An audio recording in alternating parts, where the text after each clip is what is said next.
ආයුබෝවන් දරුවනේ 12 වන ශ්‍රේණියේ සිංහල විෂයට අදාළව අපි දන්නවා ඉගෙන ගන්න තියෙනවා නවකතාවක්.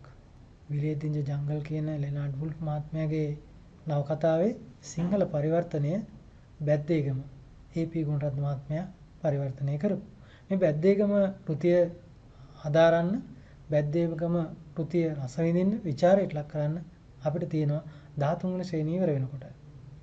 12 වන ශ්‍රේණියේදී මේ සඳහා මූලික අඩිතාලම අපි සකස් කර ගන්නවා. පැද්දේකම කියන්නේ නවකතාවක්. ඒක නිසා නවකතාව කියන්නේ මොකක්ද කියන එක අඳුනගන්න. ඒ නිසා තමයි අද පාඩමේ මාතෘකාව නවකතාව නම් සාහිත්‍යාංගය හඳුනා ගැනීම කියලා නම් කරලා තියෙන්නේ. එහෙමනම් අපි උත්සාහ කරමු නවකතාව කියන්නේ මොකක්ද කියන කාරණේ මේ පාඩම අවසන් වෙනකොට අපිට දැනගන්න පුළුවන් වෙයිද කියලා. 12 සහ 13 වෙනි ශ්‍රේණි විෂය නිර්දේශ ගත්තාම 12 වෙනි ශ්‍රේණියේ විෂය නිර්දේශයේ 3 වෙනි නිපුණතාව තමයි නවකතා සාහිත්‍යාංගයේ ලක්ෂණ හා මූලිකාංග පිළිබඳ අවබෝධයෙන් යුක්තව නවකතා රස විඳිමින් ਵਿਚාරයට ලක් කරයි කියන මෙන්න මේ නිපුණතාව. මේ නිපුණතාව යටතේ තියෙන නිපුණතා මට්ටමක්. නිපුණතා මට්ටම තමයි නවකතාව නම් සාහිත්‍යාංගයේ ලක්ෂණ සහ නවකතාංග විස්තර කරයි. එතකොට මෙන්න මේ කාරණා දෙක තමයි මේ නිපුණතා මට්ටමින් අපි අවධාරණය කරන්නේ. එතකොට මේ පාඩම ඉදිරිපත් කරපුවාම මේ නිපුණතා මට්ටමට අනුව මම උත්සාහ කරනවා ඔබ වෙත අඳුන්ලා දෙන්න මෙන්න මේ කියන කාරණේ. එකක් තමයි ප්‍රධාන කාරණා දෙකක් තියෙනවා. එකක් තමයි නිර්වචන ආශ්‍රයෙන් නවකතාව නම් සාහිත්‍යාංගය හඳුනා ගැනීම. නිර්වචනයක් කියලා කියන්නේ යම්කිසි දෙයක් පිළිබඳව යම්කිසි විද්වතුන් පිරිසක් විසින් ඉදිරිපත් කරලා තියෙන නිශ්චිත නිගමනයක් අදහසක්. එතකොට නවකතාව කියන සාහිත්‍යාංගයේ පිළිබඳවත් ලෝකෙ හිටපු විවිධ ලේඛකයින් සාහිත්‍යදරයන් ඉදිරිපත් කරලා තියෙනවා නිර්වචන. නවකතාව යනු මෙන්න මේ වගේ එකක්. එහෙම කියලා නිර්වචන ඉදිරිපත් කරලා තියෙනවා. අපි දන්නවා දරුවනේ සිංහල කියලා කියන්නේ මේ භාෂාව සාහිත්‍ය කියන්නේ විද්‍යාත්මක විෂයන් නෙවෙයි. විද්‍යාත්මක විෂයන් නොවන නිසාම මේවට නිශ්චිත නිගමන නිශ්චිත නිර්වචන දෙන්නත් අමාරුයි. කොහොම වුණත් මේ විෂය පිළිබඳ හදාරපු විද්වතුන් දීලා තියෙන අදහස් වලින් අපිට පුළුවන් නවකතාව කියන්නේ මොකක්ද කියලා හඳුනගන්න. ඒක නිසා අපි මේ නිර්වචන පිළිබඳ සලකා බලන්නට ඕනේ. ඊළඟ කාරණේ තමයි නවකතාවක් අඳුනගන්න නවකතාව සතු ලක්ෂණ සමුදායක් තියෙනවා. ඒ ලක්ෂණ අනුව තමයි අපිට පුළුවන් වෙන්නේ නවකතාව අඳුනගන්න. අපි දන්නවා වාහනයක් කියපුවාම වාහනයක් වෙන්න නම් මෙන්න මේ ලක්ෂණ තියෙන්න ඕනේ. රෝද තියෙන්න ඕනේ, එන්ජින් එකක් තියෙන්න ඕනේ. අන්න ඒ වගේ. එතකොට නවකතාවක් වෙන්න නම් ඒ වගේ ලක්ෂණ සමුදායක් තියෙන්න ඕනේ. මේ පාඩම ඇතුළේදී අපි බලාපොරොත්තු වෙන ප්‍රධාන කාරණා දෙක තමයි නවකතාව පිළිබඳ ඉදිරිපත් කරලා තියෙන නිර්වචන හඳුනා ගැනීම, ඊළඟ කාරණේ නවකතාවක ලක්ෂණ හඳුනා ගැනීම. දැන් අපි බලමු නවකතාව කියන්නේ මොකක්ද? නවකතාව කියන්නේ මොකක්ද කියන එක පිළිබඳ අපි කලිමුත් කිව්වා වගේ විවිධ අය විවිධ නිර්වචන ඉදිරිපත් කරලා තියෙනවා. එතකොට අපි දන්නවා මේ නවකතාව කියන සාහිත්‍යාංගයේම අපිට මුණ ගැහෙන්නේ 19 වන සියවසේ අගභාගයේ 1900 ගණන් වල අගභාගයේදී තමයි නවකතාව කියන සාහිත්‍යාංගය දකින්න පුළුවන් වෙන්නේ. නවකතාව එහෙම නැත්නම් ඉංග්‍රීසියෙන් අපි නවල් කියන එකට තමයි මේ නවකතා කියන වචනේ සිංහල වචනේ හදාගෙන තියෙන. පසු කාලීන මුල් කාලේ මේකට පාවිච්චි කළේ නවකතාවක් නෙවෙයි අමුතු කතා. අමුතු කතා. එතකොට ඒක තමයි පස්සේ කාලෙදී මේ නවකතා නවල් කියන වචනයට නවකතා කියන නිශ්චිත වචනයක් එන්න පටන් ගත්තා. ඒක නිසා අපි දැන් පාවිච්චි කරන්නේ මේ නවල් කියලා ඉංග්‍රීසියෙන් හඳුන්වපු සාහිත්‍යාංගයට නවකතා කියන සිංහල නම. එතකොට නවකතා 1800 ගණන් වල අගභාගයේ ලියවෙන්න පටන් ගත්තට පස්සේ 1900 ගණන් වලදී තමයි මේක වර්ධනය වෙන්න පටන් ගත්තේ. නවකතාව කියන්නේ මොකක්ද කියන එක අපි නිර්වචනත් එක්කලා සලකා බලමු. නවකතාව යනු කලාත්මකව නිර්මාණය කරන ලද දීර්ඝ ගද්‍ය ප්‍රබන්ධයක් යථාර්ථ නිරූපණයක්. හෙන්රි ජේම්ස් කියන්නේ. මේ නිර්වචනය ඇතුලේ අපිට තියෙනවා වැදගත් කාරණා කීපයක්. එකක් තමයි කලාත්මක කියන වචනේ. ඊළඟට මේක ඇතුලේ තියෙනවා දීර්ඝ ගද්‍ය ප්‍රබන්ධයක්. දීර්ඝ ගද්‍ය ප්‍රබන්ධයක් ඊළඟට යථාර්ථ නිරූපණයක්. මෙන්න මේ වචන ගැන අපි වැඩි අවධානයක් යොමු කරන්න ඕනේ නවකතාව අඳුර ගන්නකොට. අපි දන්නවා අපි කියවන කතන්දර තියෙනවා. පත්තර කියවනකොට වාර්තා තියෙනවා. යම් යම් සිද්ධි පිළිබඳ ලියපු වාර්තා තියෙනවා. ඊට පස්සේ අපිට හම් වෙනවා චරිතාපදාන, පොත්පත් විදිහට චරිතාපදාන, චරිත කතා ඒ වගේ. එතකොට චරිත කතාවක් නව කතාවක් නොවෙන්නේ ඇයි? පත්තරයක තියෙන යම්කිසි සිද්ධියක් පිළිබඳ ගෙතිච්ච කතාවක්, දීර්ඝ කතා තියෙනවා. ඒ එකක් ඇයි නව කතාවක් නොවෙන්නේ කියන කාරණා පිළිබඳ සලකා බලනකොට මේ වචන වැදගත්. කලාත්මක බව කියන එක අතිශයින් වැදගත් කාරණයක්. නවකතාවක් නම් කලාත්මක බවක් තියෙන්න ඕනේ. ඒක නිකන් ප්‍රවෘත්තියක් නෙවෙයි. ඒකයි දරුවනේ කිව්වේ කලාත්මක කියන වචනේ වැදගත්. ඒතකොට කලාත්මකව නිර්මාණය කරන ලද දීර්ඝ කියන වචනේත් මෙතනදී වැදගත් වෙන්නේ අපි දන්නවා තියෙන නිර්මාණ සාහිත්‍යාංග ගත්තාම කෙටි කතා, නව කතා. කෙටි කතා කෙටි, නව කතා දිගයි. හැබැයි දිග කියන එක නව කතාවක් වෙන් කරගන්න තියෙන එකම සාක්ෂියමත් නෙවෙයි. කොහොම වුණත් නව කතා දීර්ඝ ගද්‍ය ප්‍රබන්ධයක්. නව කතාවක් කියන්නේ ගද්‍ය ප්‍රබන්ධයක්. අපි පොදුවේ තියෙන සාහිත්‍ය ගද්‍ය කාව්‍ය, පද්‍ය කාව්‍ය කියලා වෙන් කරපුවාම මේක ගද්‍ය කාව්‍යයක්. නැත්නම් ගද්‍ය විශේෂයක්. ගද්‍ය ප්‍රබන්ධයක්. ප්‍රබන්ධයක් කියන්නේ ගොතන ලද්දක්. එතකොට මේක ගොතන ලද්දක්. සමහර විට යම් අහපු දැකපු සිද්ධි ආශ්‍රයෙන් අලුතෙන් නිර්මාණය කරපු එකක් වෙන්න පුළුවන්. ගොතන ලද්දක්, ප්‍රබන්ධයක්. ගද්‍ය ප්‍රබන්ධයක් යථාර්ථ නිරූපණයක්. හැබැයි ගද්‍ය ප්‍රබන්ධයක් වුණාට එහෙම නැත්නම් මේක ගොතන ලද්දක් වුණාට යථාර්ථයේ පවතින ස්වභාවය නිරූපණය කරන්න. ඒ නිසා හෙන්රි ජේම්ස්ගේ මේ නිර්වචනය ඇතුලේ තියෙන මෙන්න මේ කාරණා ටික අපිට වැදගත් වෙනවා. නවකතාව යනු කලාත්මකව නිර්මාණය කරන ලද දීර්ඝ ගද්‍ය ප්‍රබන්ධයක් යථාර්ථ නිරූපණයක්. අපි තවත් නිර්වචන කීපයක් එක්ක බලමු. හෙන්රි ජේම්ස් මහත්මයාගේ නිර්වචනයට වඩා තවත් එහාට ගිය තවත් හොඳ නිර්වචන තියෙනවද කියලා. අර්නස්ට් බේකර් කියන සාහිත්‍ය විචාරකයා ඔහු ඉදිරිපත් කරනවා කෙටියෙන් නිර්වචනයක්. මානව ජීවිතයේ නිරූපණය කරන ගද්‍යමය කල්පිත ආඛ්‍යානයක්. ඔහු කියන නිර්වචනය තුල අපිට පුළුවන් අඳුනගන්න කාරණා කීපයක්. එකක් තමයි මානව ජීවිතය. මිනිසුන්ගේ ජීවිතය. මේ අපේ ජීවිතය. මානව ජීවිතය නිරූපණය කරන ගද්‍යමය. අපිට හෙන්රි ජේම්ස් මහත්මයාගේ නිර්වචනය තුලත් මුණ ගැහුණා මේ ගද්‍යමය කියන වචනේ. ගද්‍ය කාව්‍යයක් කියන එක. එතකොට හැමදෙනාම පිළිගන්නවා නවකතාව කියන්නේ ගද්‍යමය ප්‍රබන්ධයක්. කල්පිත ආඛ්‍යානයක්. කල්පිත කියන වචනේ තියෙනවා අර ප්‍රබන්ධය කියන වචනේ තියෙන අදහස. කල්පිත. අපි මේක සත්‍ය නෙවෙයි, අපි උපකල්පනය කරන ලද ආඛ්‍යානයක්, කියවීමක්, කතාවක් තමයි තියෙන්නේ. මිනිස්සුන්ගේ ජීවිත නිරූපණය කරන ගද්‍යමය කල්පිත ආඛ්‍යානයක්. එතකොට දැන් හෙන්රි ජේම්ස් මහත්මයාගේ නිර්වචනය සහ අර්නස්ට් බේකර් මහත්මයාගේ නිර්වචනය ගත්තාම පොඩි සමානතා කීපයක් තියෙනවා. මේකේ නෑ හෙන්රි ජේම්ස් මහත්මයා කියපු දීර්ඝ කියන කතාව. මේකේ නෑ කලාත්මක කියන වචනේ. හැබැයි ගද්‍යමය කල්පිත ආඛ්‍යානයක් කියපුවාම නිර්මාණය කරන ලද කලාත්මක කියන අදහස යම් තරමකින් තියෙනවා. දීර්ඝ කියන කතාව තමයි අර්නස්ට් බේකර් මහත්මයාගේ මේ නිර්වචනය ඇතුලේ නැත්තේ. ඒක නිසා මේකත් බැහැර කළ හැකි නිර්වචනයක් නෙවෙයි.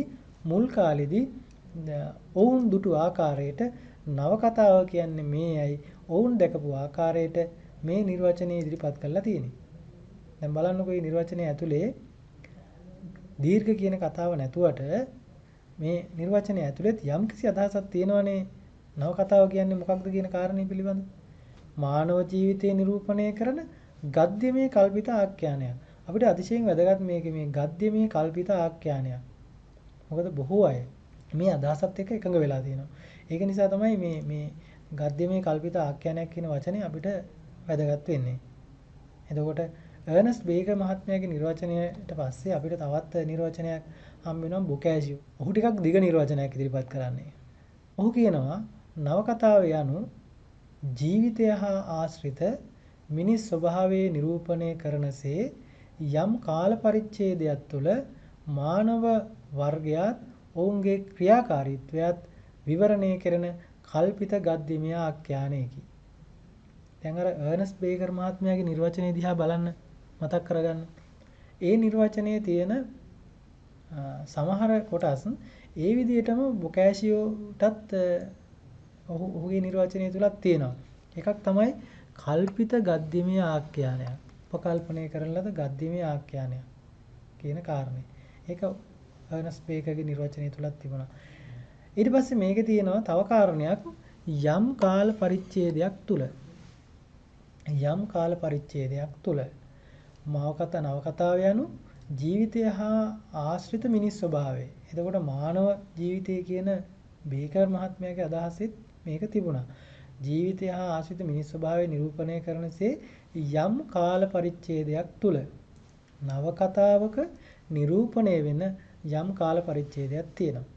අපි හිතමු උදාහරණයක් විදිහට ඔබ කියවලා තිබෙනවා නම් බැද්දේගම නවකතාවේ අපිට සිලිඳුගේ චරිතය මේකේ කේන්ද්‍රීය චරිතය උපන්දා සිට මුණ ගැහෙන්නේ නැහැ.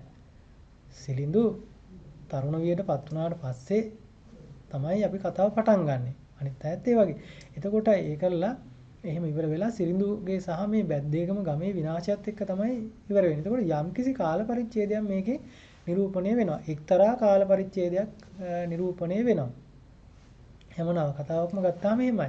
සමහර විට මේ නවකතාවේ නිරූපණය කරන කාල පරිච්ඡේදය අවුරුදු 1ක් වෙන්න පුළුවන්, 2ක් වෙන්න පුළුවන්, 5ක් වෙන්න පුළුවන්, 10ක් වෙන්න පුළුවන්, අවුරුදු 100 ගාණක් වෙන්නත් පුළුවන්.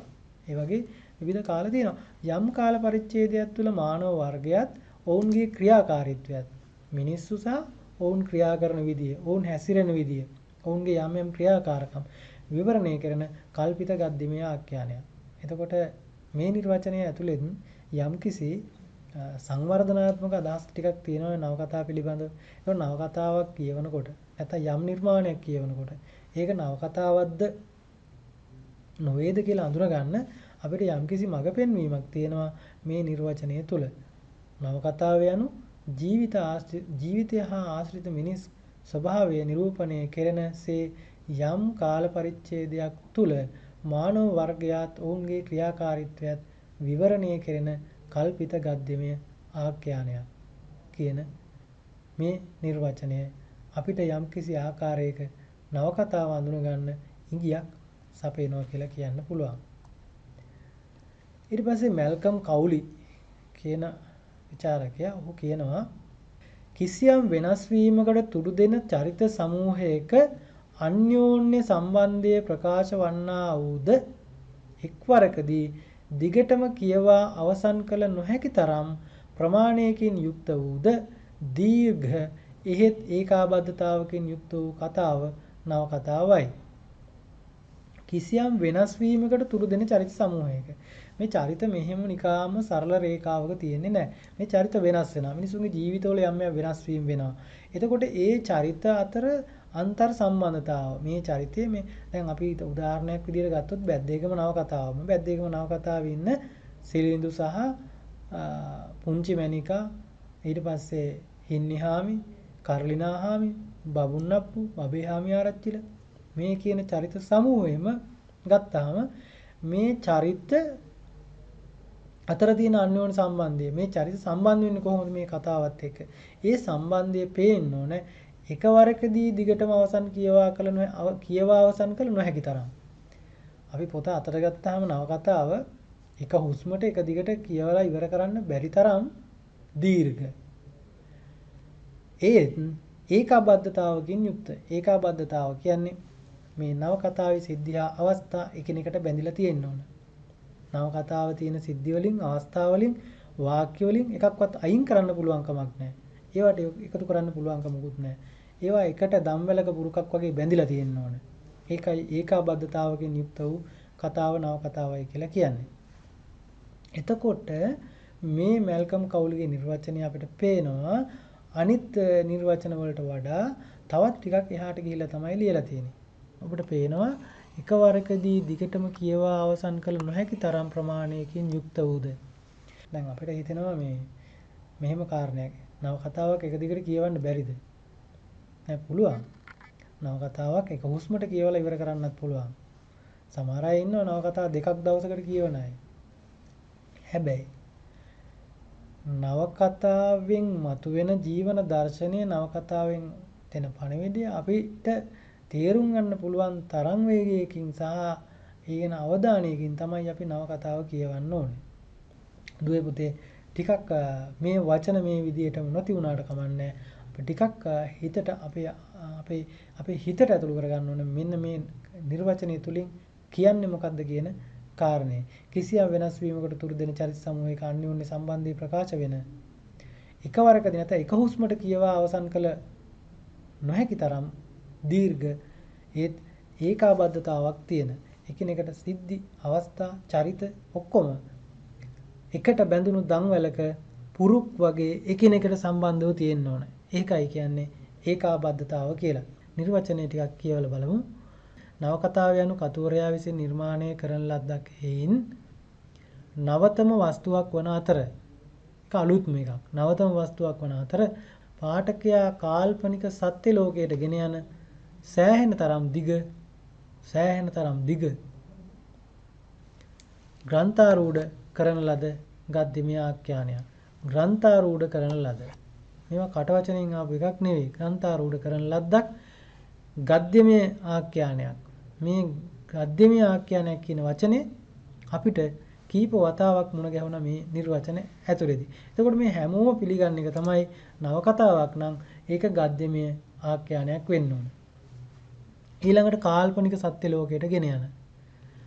කල්පිත ලෝකයකට ගෙන යන කියන එක. අපි මේකේ මේ තියෙන මේ වචන ටික අපි වෙනම අරගෙන බලමු මේක නවකතාවක් අඳුනගන්න කොහොමද වැදගත් වෙන්නේ කියලා. නවකතාව. ඉහත නිර්වචනයේ කලින් ඉදිරිපත් කරපු නිර්වචනයේ තියෙනවා මෙන්න මේ පළවෙනි කාරණය ඔබට මතකයි නවතම වස්තුවක් වීම. නවතම වස්තුවක් වීම. අලුත්ම වස්තුවක් වෙන්න ඕන. එතකොට මේ නවකතාව ඇතුලෙන් තියෙන්න ඕන අලුත්ම කතාවක්. දැන් අපි නවකතාවක් කියවනකොට අපි හිතමු අපි බැද්දේකම නවකතාව කියවුවා. කියවලා ඒක තියලා අපි තවත් වෙනත් පොතක් අරගෙන කියවනවා. ඒ පොත කියවනකොට අපිට දැනෙනවා දෙයියනේ මේකත් නිකන් බැද්දේකම නවකතාව වගේනේ. එතකොට බැද්දේකම නවකතාවේ මේකේ වෙනසක් නැහැ. එහෙම වුණොත් එහෙම දැන් අර තියෙන්නේ සමහර ටෙලි නාට්‍ය තියෙනවානේ බලනකොට තේරෙනවා මේ දෙකම එකයි වගේ. එතකොට එකම කතා තේමාව තියෙන්නේ. එහෙම වුණාම මේකේ අර නවතම වස්තුවක් වෙන්නේ නැහැ. එතන නවකතාව නවතම වස්තුවක් වෙන්න ඕන. අපි ඒකට කියනවා අපූර්වත්වය කියලා. අපූර්වත්වය කියන එක පැහැදිලි කරන්නේ මෙහෙම දෙයක් කලින් තියෙන්න බෑ කියලා. ඒකට අපි කියනවා පෙර නොවූ විරූ බව කියලා. කලින් තිබිලා නැහැ. හැබැයි කලින් තිබිලා නැහැ කියන එකෙන් අදහස් වෙන්නේ නැහැ. අපි හිතමුකෝ බැද්දේකම නවකතාව ලියනවා බැද්දේකම කියන අති දුෂ්කර ප්‍රදේශය ආශ්‍රය කරගෙන. හැබැයි බැද්දේකම කියන අති දුෂ්කර ප්‍රදේශය ආශ්‍රය කරගෙන වෙනත් නවකතාවක් ලියන්න බැරිද? නෑ වෙනත් නවකතාවකුත් ලියන්න පුළුවන්. හැබැයි බැද්දේකම ඒපේගුණ ලෙනාඩ් වුල්ෆ් දැකපු විදියට නෙවෙයි තවත් රචකයෙක් දකින්නේ. ඉතින් ඒක නිසා නවතම වස්තුවක් වෙන එක එහෙම නැත්නම් අපූර්වත්වය කියන එක කෙනෙකුට පේන විදිය අනුව වෙනස් වෙන්න පුළුවන්. දැන් සරල උදාහරණයක් කිව්වොත් මම දැන් අපි හිතමු අම්මා කියන තේමාව යටතේ ලියන ගීතයක්. මේ ගීතය ගත්තාම එතකොට ආයේ අම්මා කියන තේමාව යටතේ වෙන අයට ගීත ලියන්න බැරිද? නෑ පුළුවන්. හැබැයි මේ අය දකින විදිය සහ ඒ වචන ඒ සියලු දේවල් අලුත් ඒවා වෙන්න ඕනේ. එහෙම වුණාම තමයි ඒක අපූර්ව වෙන්නේ. ඒක නවතම වස්තුවක් වෙන්නේ. ඒක නිසා නවකතාවත් කලින් අහලා නැති නවතම වස්තුවක් වෙන්න ඕනේ. නවතම වස්තුවක් වුණොත් තමයි ඒක නවකතාවක් කියන ගොන්නට අපිට දාන්න පුළුවන් වෙන්නේ. එතකොට අර කලින් නිර්වචනයේදී අපි දැකපු නිර්මාණය කරන ලද්දක් නවතම වස්තුවක් වන අතර කියන එකත් එක්ක මේක සම්බන්ධ වෙනවා. ඊළඟට කියනවා මේකේ මේ නිර්වචනයේ පාඨකයා කාල්පනික සත්‍ය ලෝකයට ගෙන යාම කියලා. මේ දෙවෙනි එක. කාල්පනික සත්‍ය ලෝකයට ගෙන යාම. දැන් අපි බලමු මොකක්ද මේ කියන්න උත්සාහ කරන්න කියලා කාල්පනික සත්‍ය ලෝකයට ගෙන යාම කියන එකෙන්. මේකේ කියන කතාව මේ ලෝකේ පවතින එකක්. මේ නවකතාව ඇතුලේ කියන කතාව ඕනම නවකතාවක නවකතාව ඇතුලේ කියන කතාව මේ ලෝකේ පවතින එකක්. හැබැයි ඒකේ ඇත්තම එකකුත් නෙවෙයි. ඒක නිසා අපිව කල්පනා ලෝකයකට අරගෙන යනවා. අපිට නවකතාව කියලා වෙනකොටත් මෑනවා දෙයියනේ මේවා මේ මෙහෙම වෙන්න පුළුවන්ද? මේවා තියෙන්න පුළුවන්ද? මෙහෙම දෙයක් වුණානේ ඒකට. ඒ වගේ. එතකොට කාල්පනික සත්‍ය ලෝකයට පාඨකයා කියන්නේ කියවන පුද්ගලයා සත්‍යත් නොවන අසත්‍යත් නොවන ලෝකයකට තමයි අරගෙන යන්නේ. එහෙම දේවල් නොවෙන්නත් පුළුවන්. හැබැයි ඒ දේම වෙලා නැති වෙන්නත් පුළුවන්. ඒක නිසා පාඨකයා කාල්පනික සත්‍ය ලෝකයට ගෙන යාම කියන එකත් මේ නිර්වචනය ඇතුලේ අපි කලින් ඉදිරිපත් කරපු නිර්වචනය ඇතුලේ තියෙනවා. පාඨකයා කාල්පනික සත්‍ය ලෝකයට ගෙන යාම කියන කාරණය. ඊට පස්සේ කියනවා සෑහෙන තරම් කරුණු දැක්වීම. ඒ කියන්නේ මේක දිග වෙන්න ඕන කියන එක. සෑහෙන තරම් කරුණු තියෙන්න ඕන.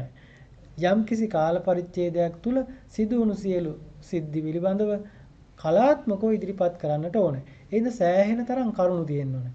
ඒ කියන්නේ දිගයි. දිග එකක් වෙන්න ඕනේ. ඊට පස්සේ ග්‍රන්ථාරූඪ වෙලා තියෙන්න ඕනේ.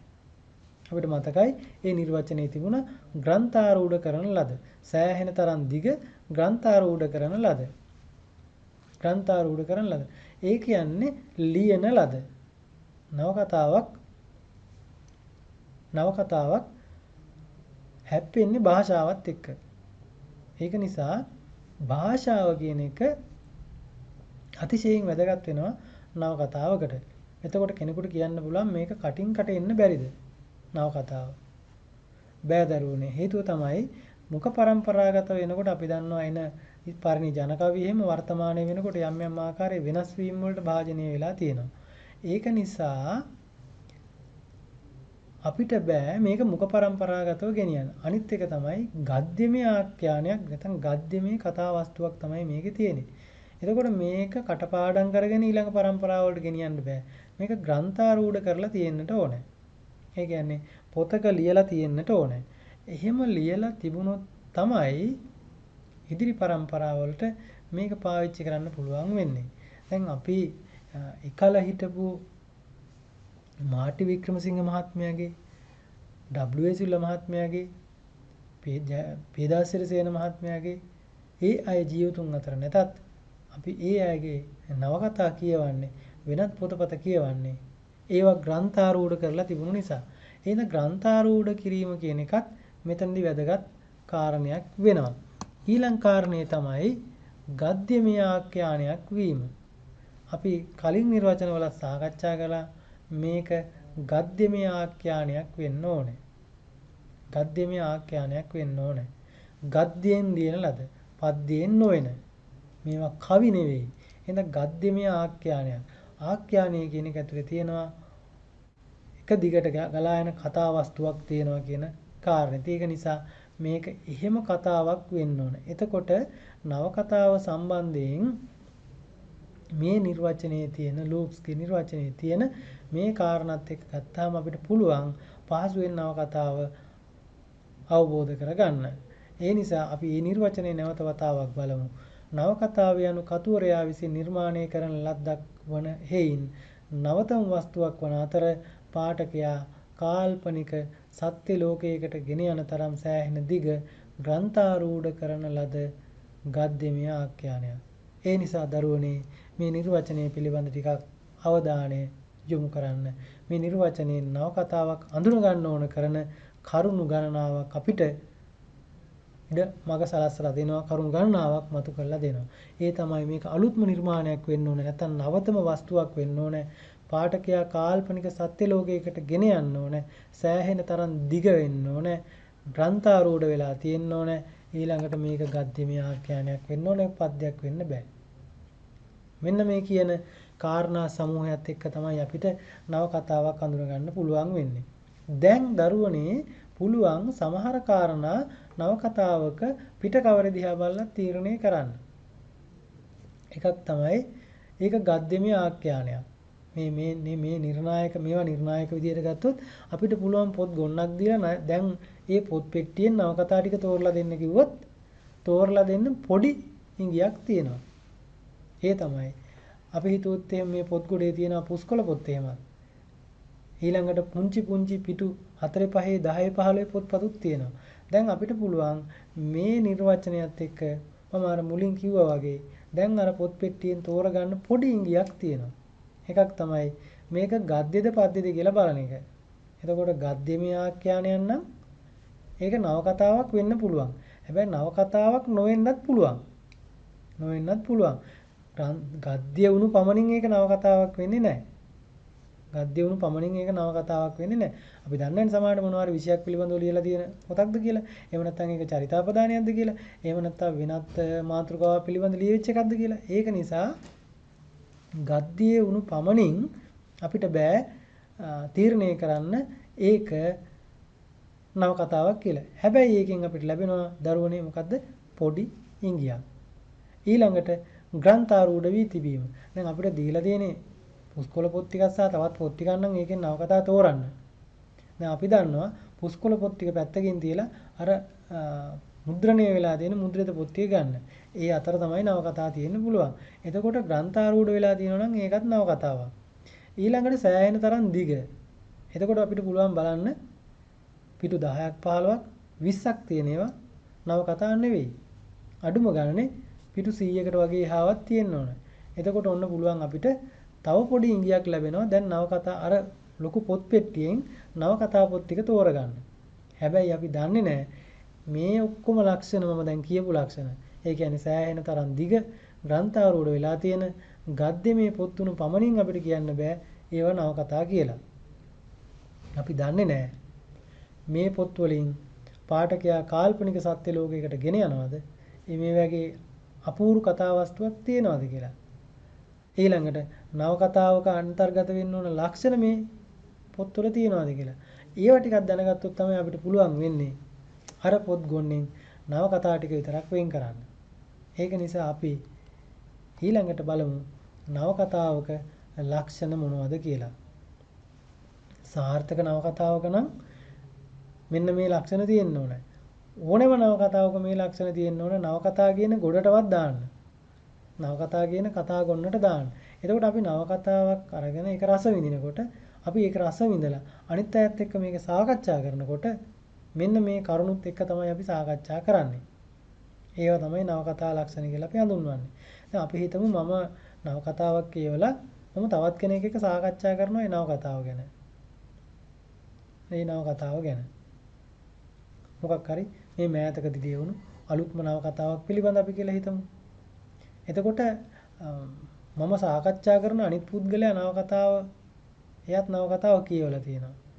එතකොට අපි කියනවා මේ නවකතාවට තෝරගෙන තියෙන අනුභූතිය මෙන්න මේකයි. ඒ අනුභූතිය මේ නවකතාවේ මේ අනුභූතිය ටිකක් වෙනස් එකක්. ඒක නිසා මගේ ඒක හිතට කාවැදුනා. ඊට පස්සේ මේක කතාව ගොඩ නගලා තියෙන විදිය මෙන්න මෙහෙමයි. එතකොට මේ විදියට අපිට මේ නවකතාවක ලක්ෂණත් එක්ක තමයි සාකච්ඡා කරන්න වෙන්නේ කෙනෙක් එක්ක නවකතාව පිළිබඳව. මේ සාකච්ඡාව ਵਿਚාරයක් බවට පත් වෙනවා. ඒ හින්දා නවකතාව මම තනියම රස විඳලා තවත් කෙනෙක් එක්ක ඒක ਵਿਚාරයට භාජනය කරනවා. එතකොට රස විඳින්න පුළුවන්, ਵਿਚාරය කරන්න පුළුවන්. ඒ කාරණා දෙකටම මේ ලක්ෂණ පිළිබඳව දැනගෙන ඉන්න ඕනේ. මේ ලක්ෂණ නොදැන හිටියොත් අපිට පුළුවන්කමක් නැහැ නවකතාවක් හොඳ නවකතාවක්ද නැද්ද සහ මේක නවකතාවක්ද කියන එකවත් තීරණය කරන්න. ඒ නිසා දරුවනේ මේ එක එක ලක්ෂණ පිළිබඳ අපි සාකච්ඡා කරමු. ඔන්න තියෙනවා අනුභූතිය. ටිකක් වචනේ දැකපු ගමන් වෙනස් අදහසක් දැනෙන්නේ. ඒක නිසා මේ කලින් තිබුණු මේ ඔක්කොම මේ ලයිස්තුවේ තියෙන සියලු දේවල් පිළිබඳව අපි වෙන වෙනම සාකච්ඡා කරනකොට දැනෙයි කොයිතරම් දුරට නවකතාවක් අඳුන ගන්න මේ ලක්ෂණ වැදගත්ද කියලා. පළවෙනි එක තමයි අනුභූතිය, දෙවෙනි එක තමයි කතාව හා කතා වින්‍යාසය, ඊළඟ එක තමයි දෘෂ්ටි කෝණය, ඊළඟට තමයි චරිත විග්‍රහය එහෙම නැත්නම් චරිත නිරූපණය කියලා තියෙන්නේ. ඊළඟ එක තමයි චෛතසික නිරූපණය, ඊළඟ එක තමයි සිද්ධිය අවස්ථා නිරූපණය, ඊට පස්සේ තියෙනවා පසුබිම් නිරූපණය, ඊට පස්සේ තියෙනවා සංකේත නිරූපණය, ඊට පස්සේ භාෂා ලක්ෂණ නැත්නම් භාෂා රීතිය, ඊළඟට ජීවන දෘෂ්ටිය. එතකොට මේ හැම එකක්ම අපිට වැදගත් වෙනවා නවකතාවක ලක්ෂණ අඳුර ගන්නකොට එකක්වත් නොවැදගත් දේවල් නැහැ. එහෙමනම් දැන් අපි ඉස්සර වෙලා බලමු පළවෙනි එක දරුවනේ මොකද්ද? මේ අනුභූතිය. අපි බලමු අනුභූතිය කියන්නේ මොකක්ද කියන එක. ඔන්න නැවත වතාවක්. අනුභූතිය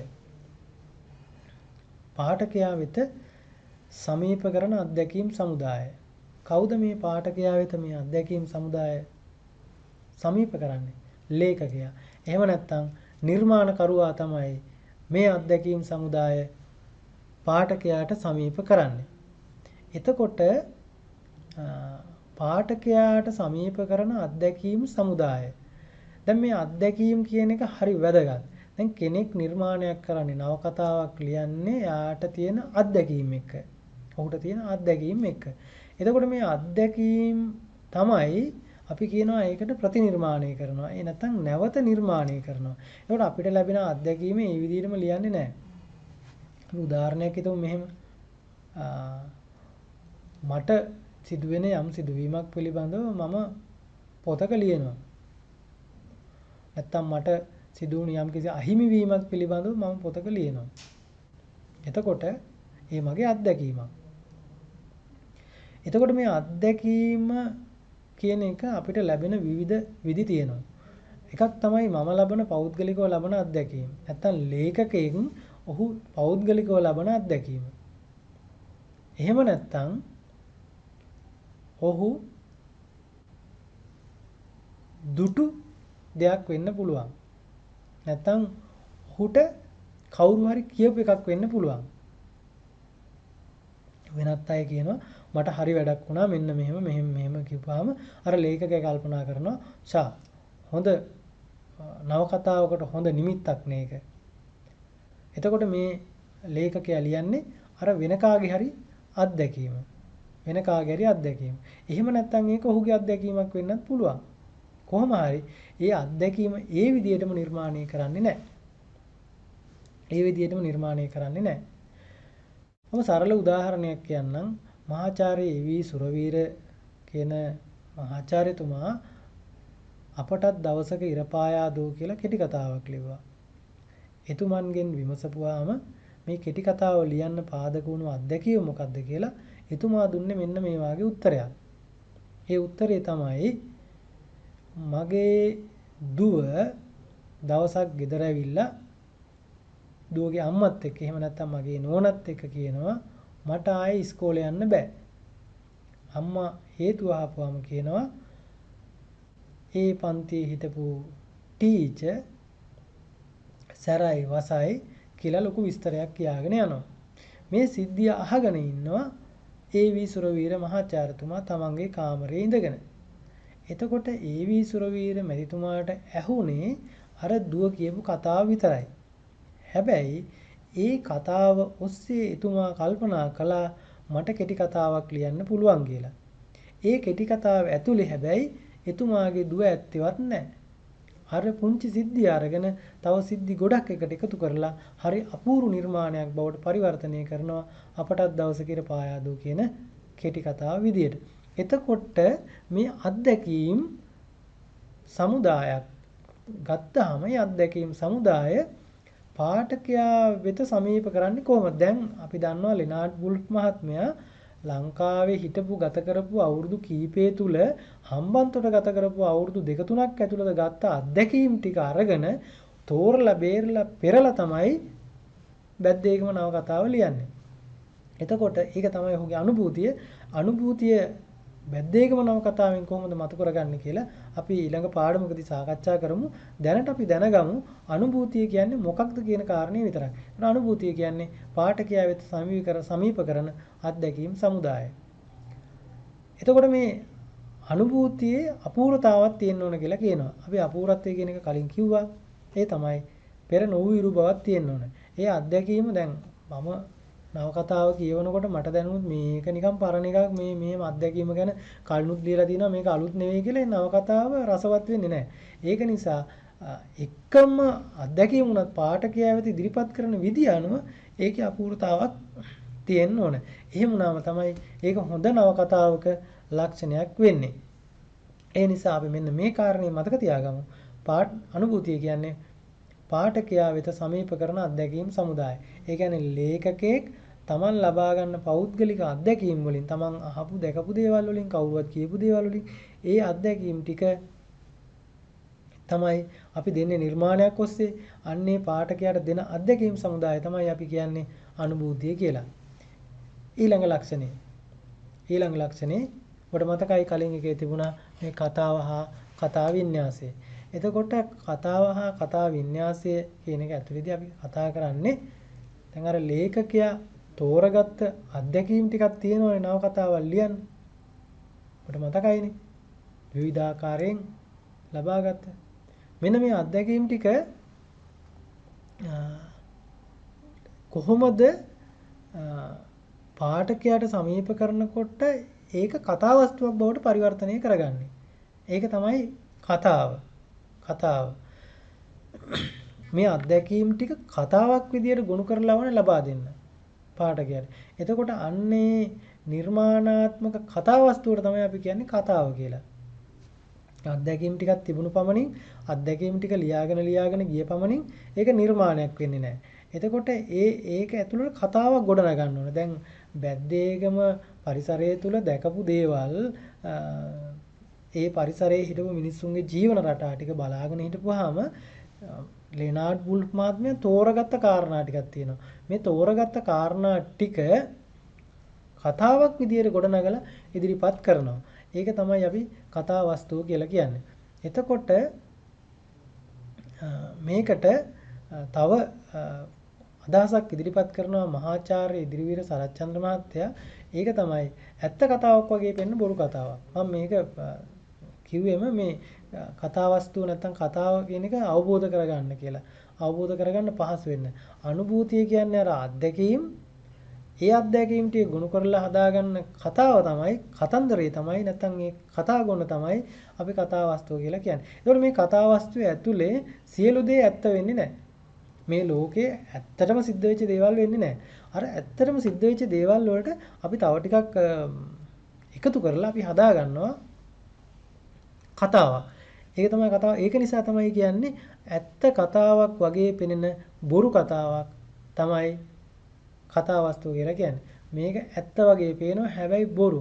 මේ ලෝකෙ සිද්ධ වෙච්ච දෙයක් නෙවෙයි. හැබැයි අපිට දැනෙනවා කියවගෙන යනකොට දෙයි හාමුදුරුවනේ මේක මේ ලෝකෙ සිද්ධ වෙච්ච එකක් නේ කියලා. සමහර අය මේ ගැන කල්පනා කරනවා. සමහර අය ගැස් වලට කඳුළු වෙනවා ඒ තියෙන අනුවේදනීය කතා එහෙම අහනකොට. ඒක තමයි අර ඇත්ත වගේ පේනවා එනවාට ඒක බොරු කතාවක් කියලා මහාචාර්ය ඉදිරිවීර සරච්චන්ද්‍ර මහත්මයා කියන්නේ. ඊළඟට අපි බලමු දෘෂ්ටි කෝණය. දෘෂ්ටි කෝණය ගැන කතා කරනකොට බැද්දේකම නවකතාවේ දෘෂ්ටි කෝණය ගැන අපි පසුවට කතා කරමු. අපි දෘෂ්ටි කෝණය කියන්නේ කුමක්ද කියන කාරණේ මුලින් සලකා බලමු. දරුවනේ මොකද්ද බහලා තියෙන විදිහට දෘෂ්ටි කෝණය කියලා කියන්නේ? ඒක තමයි යම්කිසි කතාවක් පාඨකයාට ඉදිරිපත් කරනකොට ලේඛකයා කොතනද ඉන්නේ? මේක ටිකක් අපැහැදිලි කතාවක් වෙන්න පුළුවන්. අපි මේක පැහැදිලි කරගමු මෙහෙම. නැත්තම් ලේඛකයා හා කතාව සහ ලේඛකයා අතර තියෙන සම්බන්ධතාව කියලා. එහෙම නැත්තම් කියනවා මේ එහෙම නැත්තම් මේකේ තියෙනවා මේ පර්සි ලුබොක් කියනවා නව ප්‍රබන්ධ නිර්මාණයේලා අතිශය දුෂ්කර ගැටලුව රඳාපවතින්නේ දෘෂ්ටි කෝණයේ මතේ. එනම් කතකයා ලේඛකයා සහ කතාව අතර තියෙන සම්බන්ධතාව පිළිබඳ ප්‍රශ්නයයි කියලා. ඒකේ තියෙන ඒ තරම් වැදගත්. මේ නව කතාවේදී කෙටි කතාවේදී දෘෂ්ටි කෝණය කියන එක වැදගත්. දෘෂ්ටි කෝණය කියන්නේ අපි කිව්ව පාඨකයා වෙත කතාවක් ඉදිරිපත් කරනකොට ලේඛකයා රැඳී සිටින ස්ථානය. ලේඛකයා රැඳී සිටින ස්ථානය. ඒ කියන්නේ ලේඛකයා කොහෙද ඉන්නේ? කතාව කියනකොට අපිට ලේඛකයා පේනවද?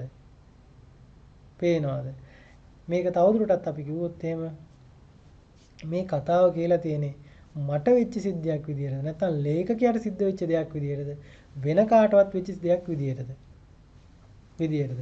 දැන් අපි හිතමුකෝ මෙහෙම දැන් මම විස්තර කරනවා මට වෙච්ච දෙයක්. මම අද උදේ එනකොට හරකෙක් බැඳලා හිටියා පාරයිනේ. මිනිස්සෙක් බයිසිකලයකින් ආවා. බයිසිකලේ හැප්පුණා. දැන් මම මේ සිද්ධිය දිහා බලන් හිටියා. දැන් මේ කතාව කියන්නේ කවුද? නෑ මට වෙච්ච දෙයක් විදියටම අපි හිතුවොත් එහෙම මම උදේ පාරේ ආවා හරකෙක් බැඳලා හිටියා. මම හැප්පුණා ගිහිල්ලා බයිසිකලේ හරකගේ වැදිච්ච ගමන් හරකා එහාට මෙහාට පැන්න මම බයිසිකලෙන් පෙරළුණා මං වෙලට වැටුණා කියලා කියනවා. දැන් ඒක මට වෙච්ච දෙයක්. මට වෙච්ච දෙයක් විදිහට මම කියනවා. මට වෙච්ච දෙයක් විදිහට මම කියනවා. ඒක තමයි කතාව ඉදිරිපත් කරනකොට ලේඛකයා ඉන්න තැන. ඔන්න මම මට වෙච්ච දෙයක් කියනවා. ඊළඟ කාරණේ තමයි වෙන කාට හරි වෙච්ච දෙයක් පිළිබඳව කියනවා. වෙන කාට හරි වෙච්ච දෙයක් පිළිබඳව කියනවා. ඔන්න සඳුන් ගියා පාරේ යනකොට පාර හරහා හරකෙක් බැඳලා හිටියා. සඳුන්ට බ්‍රේක් නැති වුණා බයිසිකලේ හරකගේ වැදුනා වැදිච්ච ගමන් වෙලට පෙරළුණා බලන් හිටපු කට්ටිය hina වුණා හරි කියලා කියනවා. එතකොට දැන් මේ කියන්නේ සඳුන්ට වෙච්ච දෙයක් විදියට. දැන් එතන මම මට වෙච්ච දෙයක් විදියට නෙවෙයි කියන්නේ. එතකොට මේ කතාව මේ විදියට කියනකොට කියන විදිය වෙනස්. ඒකයි කියන්නේ පාඨකයා වෙත කතාවක් ඉදිරිපත් කරනකොට ලේඛකයා රැඳී සිටින තැන තමයි දෘෂ්ටි කෝණය කියලා කියන්නේ. එහෙම නැත්නම් මම කියලා ලියනවාද නැත්නම් මම මේ කතාව මේ සිද්ධිය මේ අත්දැකීම් දිහා බලා හිටපු පුද්ගලයෙක් විදියට ලියනවාද? ඒකයි ලිව්වේ කතාව හා ලේඛකයා අතර පවතින සම්බන්ධතාව තමයි දෘෂ්ටි කෝණය කියලා කියන්නේ. එතකොට මේක තෝරගන්න එක ලොකු ප්‍රශ්නයක් කියලා කියන්නේ පර්සි ලුබෝක්. ඒකයි කියන්නේ අතිශය දුෂ්කර ගැටලුව. ඔබට පේනවා ඇති අතිශය දුෂ්කර ගැටලුව රඳා පවතින්නේ දෘෂ්ටි කෝණයේ මතය. එහෙනම් කතකයා එහෙම නැත්නම් ලේඛකයා කතකයා කියන්නේ කතාව ඉදිරිපත් කරන කෙනා එහෙම නැත්නම් ලේඛකයා සහ කතාව අතර පවතින සම්බන්ධතාව කියන කාරණේ පර්සි ලුබෝක් කියන්නේ. අපි මේ ගැන තව චුට්ටක් සලකා බලමු. හේතුව තමයි මම අර මුලින් කිව්වා වගේ මතකයි ඔබට කිව්වා දෘෂ්ටි කෝණයේ ප්‍රධාන කොටස් දෙකක් තියෙනවා. එකක් තමයි ප්‍රථම පුරුෂ දෘෂ්ටි කෝණය කියලා. ප්‍රථම පුරුෂ දෘෂ්ටි කෝණය කියලා කියන්නේ මම මේ සිද්ධිය දිහා බලන් ඉඳලා ලේඛකයා බලන් ඉඳලා මේ සිද්ධිය දිහා ඔහු ඒ සියලු දේවල් දන්න කෙනෙක් විදියට මේක ලියනවා. සියලු දේවල් දන්න කෙනෙක් විදියට මේක ලියනවා. එතකොට දැන් ප්‍රථම පුරුෂ දෘෂ්ටි කෝණයේදී දැන් අපි හිතමුකෝ බැද්දේකම නවකතාවම බැද්දේකම වෙච්ච දේවල් ටික ලෙනාඩ් වුල්ෆ් මහත්මයා ලියන්නේ අර සිද්ධි දිහා ඔක්කොම බලන් හිටියා වගේ. එහෙනම් මේ සිද්ධිදාමේ පුරුකක් නෙවෙයි ලෙනාඩ් වුල්ෆ් කියන්නේ. එහෙම නැත්නම් මේ රචකයා මේ කතකයා. ඒ සිද්ධිදාමේ කොටස්කාරයෙක් නෙවෙයි. මම බැද්දේකමට යනකොට මෙහෙම වෙච්ච දෙයක් විදියට නෙමෙයි හුලියලා තියෙන්නේ. බැද්දේකම කියන්නේ මෙන්න මේවා එකක්. ඒ ගමේ මෙන්න මේ වගේ හිටියා මේ වගේ හිටියා. ඒගොල්ලන්ට මෙන්න මේම දේවල් වුණා කියලා කියන්නේ. එතකොට ඒක තමයි ප්‍රථම පුරුෂ දෘෂ්ටි කෝණය. ප්‍රථම පුරුෂ දෘෂ්ටි කෝණය. මේ ප්‍රථම පුරුෂ දෘෂ්ටි කෝණයේ තවත් තියෙනවා කොටස් කීපයක්. ප්‍රථම පුරුෂ සර්වවේදී අභ්‍යන්තර, ප්‍රථම පුරුෂ සර්වවේදී බාහිර, ප්‍රථම පුරුෂ සර්වවේදී පූර්ණ කියලා. අපි පොදුවේ කියන ප්‍රථම පුරුෂ සර්වවේදී දෘෂ්ටි කෝණයෙන් තමයි මේක ලියලා තියෙන්නේ කියලා. අපි ඉදිරියේදී මේ දෘෂ්ටි කෝණය පිළිබඳව තවදුරටත් ගැඹුරින් කතා කරමු. දැනට මේක දැනගත්තාම ඇති දෘෂ්ටි කෝණයේ ප්‍රධාන කොටස් දෙකක් තියෙනවා. ප්‍රථම පුරුෂ අනිත් එක තමයි උත්තම පුරුෂය. දැන් අපි දන්නවා උත්තම පුරුෂ දෘෂ්ටි කෝණය කියන්නේ මොකක්ද කියලා. උත්තම පුරුෂ දෘෂ්ටි කෝණය කියන්නේ මම මට වෙච්ච දෙයක් විදිහට මේ කතාව කියන එක. මම අර මුලින් කිව්වා වගේ මම බයිසිකලෙන් පාරේ ගියා. පාරයිනේ හරකෙක් බැඳලා හිටියා. හරකගේ කඹේ මම පැටළුණා. පැටලිලා වෙලට වැටුණා. කට්ටිය දුවගෙන ආවා. මාව උස්සලා ගොඩින් තිබ්බා. මට යම් තරමක් තුවාලත් වුණා තමයි කියලා මම කියනවා. එතකොට අන්න ඒ විදිහට කතාව ගොඩනගන එක තමයි උත්තම පුරුෂ දෘෂ්ටි කෝණය කියලා කියන්නේ. උත්තම පුරුෂ දෘෂ්ටි කෝණය කියලා කියන්නේ. බොහෝ අය මේ කතාවේ ස්වභාවය අනුව තීරණය කරනවා මේක මම කතාව ලියන්න ඕනේ උත්තම පුරුෂ දෘෂ්ටි කෝණයෙන්ද එහෙම නැත්නම් ප්‍රථම පුරුෂ දෘෂ්ටි කෝණයෙන්ද කියලා. ඒක ඒ ලේඛකයාගේ කැමැත්ත අනුව තීරණය වෙන්නේ. ඒකයි අර පර්සි ලුබෝක් කියන්නේ අතිශය දුෂ්කර කාරණේ තමයි දෘෂ්ටි කෝණය තෝරගන්න එක කියලා. ඉතින් දෘෂ්ටි කෝණය තෝරගන්න ගියාම වඩා හොඳින් නිර්මාණාත්මකව රසවත්ව කතාව ඉදිරිපත් කරන්න පුළුවන් වෙන්නේ ප්‍රථම පුරුෂ දෘෂ්ටි කෝණය පාවිච්චි කළොත්ද එහෙම නැත්නම් උත්තම පුරුෂ දෘෂ්ටි කෝණය පාවිච්චි කළොත්ද ඒ කියන එක තීරණය කරන්නේ කවුද? රචකයා විසින්. මේක තමන්ට වෙච්ච දෙයක් විදියට මට වෙච්ච දෙයක් විදියට උත්තම පුරුෂ දෘෂ්ටි කෝණයෙන් ලියනවද? එහෙම නැත්නම් මේ දිහා බලාගෙන හිටපු කෙනෙක් විදියට ප්‍රථම පුරුෂ දෘෂ්ටි කෝණයෙන් ලියනවද කියලා. හොඳයි. ඊළඟ ලක්ෂණය තමයි චරිත නිරූපණය. චරිත නිරූපණය කියලා කියන්නේ නවකතාවක අතිශය වැදගත් කොටසක්. අතිශය වැදගත් කොටසක්. නවකතාව රඳා පවතින්නේම චරිත නිරූපණය මත. ඒ කියන්නේ නවකතාවක් ගත්තාම ඒක ඇතුලේ හැසිරෙන චරිත තියෙනවා ගොඩක්. ඒ චරිත විග්‍රහ කරලා තියෙන්නේ කොහොමද? එතකොට මේ චරිත විග්‍රහ කරලා තියෙන විදිය ක්‍රම දෙකකට වෙන්න පුළුවන්. එකක් තමයි මේ චරිත ඍජුව විස්තර කරන එක. බැද්දේකම නවකතාවේ නම් සිලිඳු කියන්නේ මෙන්න මේ වායේ කෙනෙක් ඔහුගේ ලක්ෂණ මෙහෙම විස්තර කරනවා සිලිඳු පිළිබඳව. සිලිඳු පිළිබඳව. අනිත් චරිත පිළිබඳවත් එහෙමයි. එහෙම කරන්න පුළුවන් ඕනනම් නවකතාවක දරුවනේ පුළුවන් චරිත එක චරිත අරගෙන මේ චරිතය මෙන්න මේ වාගේ. ගම්පෙරළි නවකතාවේ කයිසාරුවත්තේ මහන්දිරන් කියන්නේ මෙන්න මේ වායේ කෙනෙක්. තවත් නවකතාවක් ගත්තාම මේ නවකතාවේ මේ හවලා මෙන්න මේ වගේ. එහෙම කියලා කියන්න පුළුවන්. ඒක ඍජුව විස්තර කරනවා. එහෙම නැත්නම් ඔහු හැසිරෙන විදිය අනුව ඔහුගේ හැසිරීම විලාසය සහ ඔහුගේ ඒ අවස්ථා හා සිද්ධි වලට මුහුණ දෙන ස්වභාවය අඳුන ගන්න සලස්වනවා. ඒකෙන් පුළුවන් මේ කියවන පාඨකයාට නැත්නම් අපිට මේ චරිතය කොයි වගේද කියලා බලා ගන්න. ඒක හරියට මේ වගේ. කෙනෙක් ඇවිල්ලා අපිට කියනවා තවත් කෙනෙක් පිළිබඳ විස්තරයක්. ඒ විස්තරය තමයි අරයා ආශ්‍රය කරන්න එපා. එයා එච්චර හොඳ කෙනෙක් නෙවෙයි. ඒ වාගේ ආශ්‍රය කරන එක එච්චර හොඳ නෑ ඔයගොල්ලෝ වගේ අයට. මේ වගේ නැත්තම් අහවල ආශ්‍රය කරන්න. එයා හොඳ කෙනෙක්, එයා හොඳ ගතිගුණ තියෙන කෙනෙක්. ඒ වගේ කෙනෙක් තවත් කෙනෙක් පිළිබඳව කියනවා. එතකොට අපිට දැනෙනවා එයා හොඳ කෙනෙක් කියලා අපි ඒ අරයා කරන විස්තරය අනුව තමයි අපි තීරණය කරන්නේ. ඒ කියන්නේ චරිතය පිළිබඳව ඍජුව විස්තර කරනවා. නේද? මට කෙනෙක් ඇවිල්ලා තවත් කෙනෙක් ගැන ඍජුව කියනවා.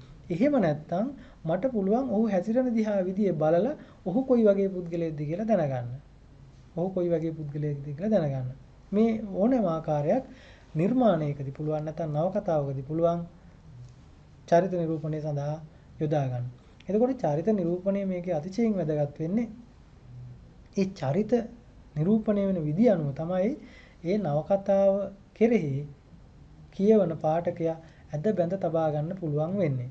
ඒක නිසා චරිත නිරූපණයත් අතිශයින් වැදගත් කාරණයක් නවකතාවක් පිළිබඳ කතා කිරීමේදී. ඊට පස්සේ චෛතසික නිරූපණය. චෛතසික නිරූපණය කියන්නේ දරුවනේ අපි දන්නවා මේ දැන් නවකතාවක හරි නැත්නම් වෙනත් නිර්මාණයකාරී එක එක චරිතවල ඒ සිතුවිලි ක්‍රියාත්මක වෙන විදිය අපිට දැනෙන්න අරින්න පුළුවන්. එහෙම නැත්නම් මේ ලේඛකයාට එහෙම නැත්නම් මේ කතකයාට කියන්න පුළුවන්. එතකොට මේ ඒ චරිතවල සිතුවිලි ක්‍රියාත්මක වෙන්නේ කොහොමද කියන කාරණේ තමයි කියන ආකාරයේ ක්‍රියාත්මක වෙන්නේ කොහොමද කියන විදිය විස්තර කරන ආකාරය තමයි චෛතසික නිරූපණයේදී කරන්නේ. ඒක බොහෝ නවකතාවල සිතුවිලි නිරූපණය කිරීම දකින්න පුළුවන්. තමාර නවකතා මේ සිතුවිලි නිරූපණය මගින් පමණක් චරිත නිරූපණය කරන අවස්ථාත් අපිට දකින්න පුළුවන්. ඊට පස්සේ අවස්ථා සිද්ධි නිරූපණය. නවකතාවක් ගත්තාම දරුවනේ මේකත් අතිශයින් වැදගත්. අවස්ථා නිරූපණය. අවස්ථා හා සිද්ධි. මෙතන තියෙනවා දැන් අපි දන්නවා ඕනෑම නවකතාවක් අතේ කතාව ඇතුලේ තියෙනවා විවිධ අවස්ථා. විවිධ සිද්ධි තියෙනවා. විවිධ සිද්ධි තියෙනවා. අපි හිතමු දෙන්නෙක් අතර සිදුවෙන කතා බහක්. ඒ අවස්ථාව එතන ඇති වෙන සිද්ධිය. සමහරවිට ඒ දෙන්න අතර කතා බහ නිසා අපි දන්නේ අවසානයේදී මොකක් වෙයිද කියලා. ඒ දෙන්න එකඟතාවකටපත් වෙන්න පුළුවන්. ඒ දෙන්න රණ්ඩු වෙන්න පුළුවන්. මේ කතාව තව ටිකක් දුරට ගෙනියන්න පුළුවන්. එතකොට මේ සිද්ධි, ඒ අවස්ථා හා සිද්ධි මේ නවකතාවට ගැළපෙන විදිහට කොහොමද නිරූපණය කරලා තියෙන්නේ? ඉදිරිපත් කරලා තියෙන්නේ. එතකොට අපි දන්නවා නවකතාවක් වුණාම නැත්නම් අපි සාමාන්‍ය කියන්නේ මොනම සාහිත්‍ය නිර්මාණයක අහක දාන කෑලි තියෙන්න බෑ. අපි හිතුවොත් එහෙම මේ කෑල්ල මේ නවකතාවට නොතිබුණත් එච්චර ගැටලුවක් නැහැ. එහෙම වෙන්න බෑ. හොඳ නවකතාවක නම් සියලු දේවල් හොඳට ඒකාබද්ධව එකට බැඳිලා තියෙන්න ඕන. ඒවා එකක්වත් ගැලෙව්වොත් ඒක නවකතාවට හානියක්. ඒක නවකතාවට හානියක්. හරියට අර දන්වැලක පුරුකක් ගැලෙව්වොත් ඒ දන්වැල දෙකට කඩනවනේ. ඒකාබද්ධතාව නැතුව යනවනේ. ඒ වගේ තමයි. එතකොට දන්වැලේ හැම කෑල්ලක්ම එකිනෙකට සම්බන්ධ වුණොත් තමයි ඒක හොඳ දන්වැලක් වෙන්නේ. ඒ වගේ මේ චරිත හා බැඳුණු අවස්ථා, ඒ සිද්ධි මේ සියල්ලක් එකට බැඳිලා තියෙන්න ඕන. එහෙම බැඳිලා තිබුණොත් තමයි ඒක හොඳ නවකතාවක් කියලා අපිට කියන්න පුළුවන් වෙන්නේ. ඒ නිසා නවකතාවක ලක්ෂණ පිළිබඳ කතා කරනකොට මේ අවස්ථා හා සිද්ධි නිරූපණයත් අතිශයින් වැදගත් වෙනවා. ඊළඟට පසුබිම් නිරූපණය. පසුබිම් නිරූපණය කියන්නේ දරුවනේ චරිත එක්ක බැඳිච්ච පරිසරය. බැද්දේගම නම් බැද්දේගම අවට පරිසරය මේ චරිතත් එක්ක බැඳිලා තියෙන විදිය. නිරූපණය කරන එකට තමයි පසුබිම් නිරූපණය කියලා කියන්නේ. ඊළඟට සංකේත නිරූපණය. සංකේත නිරූපණයත් දරුවනේ අතිශයින් වැදගත් කාරණයක්. මොකද මේ කියන සියලු දේවල් අපිට බෑ භාෂාව මගින් විතරක් කියන්න. ඒකෝට භාෂාව මගින් විතරක් කියන්න බැරි නම් සමහර දේවල් සංකේත වලින් කියන්න පුළුවන්. සංකේත වලින් කියන්න පුළුවන්.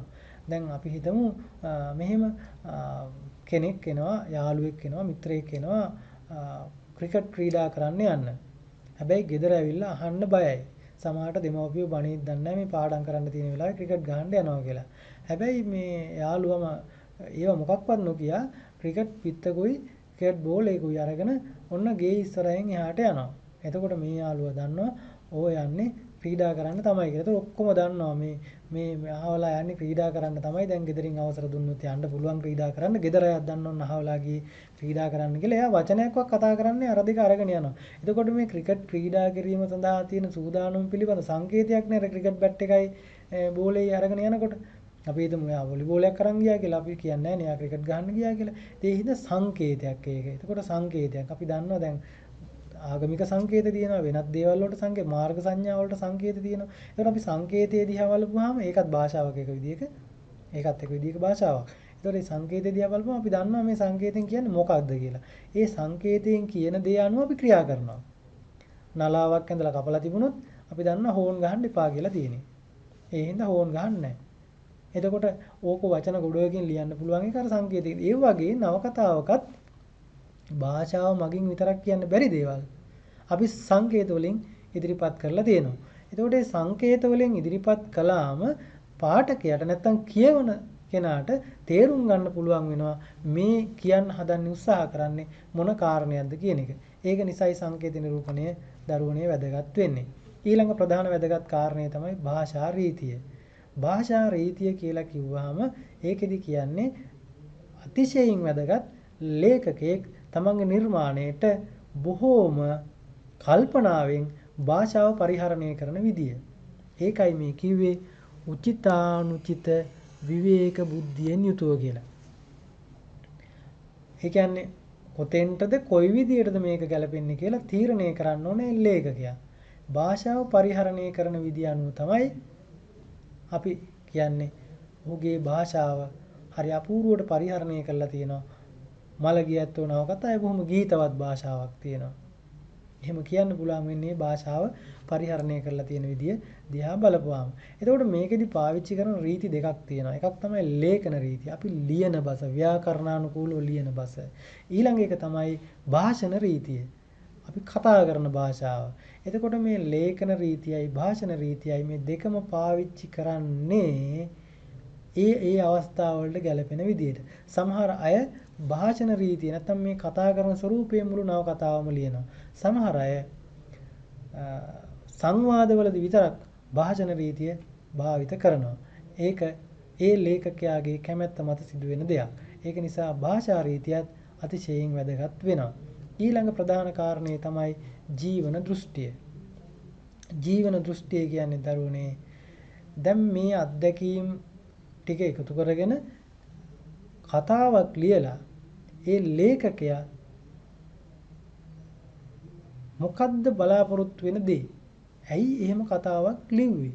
ඒ කියන්නේ ඒ කතාව ඇතුලෙන් ලේඛකයා අදහස් කරන්නේ මොකද්ද? අපිට දෙන්න හිතන්නේ මොකද්ද? ඔහුගේ හිත ඇතුලේ තියෙන්නේ මොකද්ද? ඒකයි මේ කියන්නේ විශේෂ කරගත් ජීවන අත්දැකීම පරිකල්පණයෙන් අර ජීවන අත්දැකීම පරිකල්පනය කරලා නැත්නම් ඒක ප්‍රතිනිර්මාණය කරලා ලියන්නේ. එහෙම ලියලා මේ මිනිස්සුන්ගේ ජීවිතය ඊළඟට මනුෂ්‍යත්වය හෝ සමාජ ක්‍රියාවලිය මේ සමාජයේ හැසිරීම කෙරෙහි ලේඛකයාගේ ආකල්පය මොකද්ද? ඔහු හිතන්නේ කොහොමද මේ ගැන? ඔහුගේ තියෙන සානුකම්පිත දෘෂ්ටියක්ද? එහෙම නැත්නම් ඔහුගේ තියෙන මේ පිළිබඳව විරෝධයක්ද? එහෙම නැත්නම් ඔහුගේ තියෙන මේ පිළිබඳව සංවේදී බවක්ද? ඒ කියන කාරණේ තමයි ජීවන දෘෂ්ටියෙන් ඉදිරිපත් කරන්න උත්සාහ කරන්නේ. ඒ ජීවන අත්දැකීම ඉදිරිපත් කළ නවකතාවක් ලිවීමෙන් ජීවිතයයි මනුෂ්‍යත්වයයි ඊට පස්සේ මේ සමාජයේ දිහායි ලේඛකයාගේ තියෙන දැක්ම ඒක තමයි ජීවන දෘෂ්ටිය කියන්නේ. ඒක කොහෙවත් ලියලා තියන්නේ නැහැ දරුවනේ නවකතාව ඇතුලේ මගේ ජීවන දෘෂ්ටිය මෙන්න මේකයි කියලා. අපි කොහොමද ඒක හොයාගන්නේ? මේ කතාව කියවනකොට පාඨකයාට දැනෙන්න ඕනේ ලේඛකයාගේ ජීවන දෘෂ්ටිය මොකක්ද කියලා. ඔහු මේකෙන් කියන්න උත්සාහ කරේ මොන වගේ කතාවක්ද කියලා. ඒක ලේඛකයා ඍජුව කියන්නේ නැහැ. ඒක තමයි ජීවන දෘෂ්ටිය කියලා කියන්නේ. හොඳයි දරුවනේ. ඊට පස්සේ අපි බලමු මෙන්න මේ පුංචි ප්‍රශ්න දෙකට උත්තර ලියන්න. නවකතාව පිළිබඳ යෝග්‍ය නිර්වචනයක් සපයන්න. දැන් ඔබට මේ නිර්වචනය මම දැන් කියන්න උත්සාහ කරන්නේ. ඔබට මතකයි හෙන්රි ජේම්ස්, ඊට පස්සේ බොකෑෂියෝ, අර්නස්ට් බේකර්, ඊට පස්සේ මැල්කම් කවුලි වගේ අය ඉදිරිපත් කරපු නිර්වචන. ඊට පස්සේ අපි කිව්වා වඩා හොඳ නිර්වචනයක් පිළිබඳව ඒ තමයි අර නවතම වස්තුවක් වන මේ නවකතාව දීර්ඝ සෑහෙන තරම් දිග ග්‍රන්ථාරූඪ කරන ලද කල්පිත ගද්‍යමය ආඛ්‍යානයක් කියලා. මෙන්න මේ අදහසත් එක්ක තමයි අපිට සරලව නිර්වචනය කරන්න වෙන්නේ නවකතාව කියන්නේ මෙන්න මෙහෙම එකක් කියලා. ඒකට අපි දන්නවා නවකතාව කියලා කියන්නේ ග්‍රන්ථාරූඪ කරන ලද දීර්ඝ නවතම වස්තුවක්, ඒ වගේම කල්පිත ගද්‍යමය ආඛ්‍යානයක්. මේ කියන කාරණා එකතු වුණාම තමයි ඒක නවකතාවක් වෙන්නේ. එතකොට දැන් පුළුවන් ඊළඟට අපි නවකතාවල ලක්ෂණ ගැන කතා කරා. නවකතාවල ලක්ෂණ ටික අරගෙන බලපුවාම අපිට පුළුවන් දැන් අර පෙට්ටියේ තියෙන මම අර මුලින්ම කියපු පෙට්ටියේ තියෙන පොත් ටික දිහා බලලා අනුභූතිය, දෘෂ්ටි කෝණය, භාෂාව, පරිසර නිරූපණය, සංකේත නිරූපණය, පසුබිම් නිරූපණය මේ කාරණා දිහා බලලා මේ මොනවද නවකතා පොත් මොනවද නවකතා නොවෙන්නේ කියලා තීරණය කරන්න. ඊට පස්සේ කියනවා දෙවෙනි එක ක්‍රියාකාරකමක් විදිහට නවකතා ලක්ෂණයක් විදිහට දෘෂ්ටි කෝණය කියන්නේ මොකක්ද කියලා කෙටියෙන් පැහැදිලි කරන්න. දැන් මතකයි අපිට දෘෂ්ටි කෝණය පොසිල් බුක් කියනවානේ දෘෂ්ටි කෝණය පිළිබඳ කතාව තමයි ලේඛකෙකු මුණ දෙන අසීරුතම ගැටලුව කියලා. දෘෂ්ටි කෝණය කියන්නේ කතාව ඉදිරිපත් කරනකොට කතකයා ඉන්න තැන.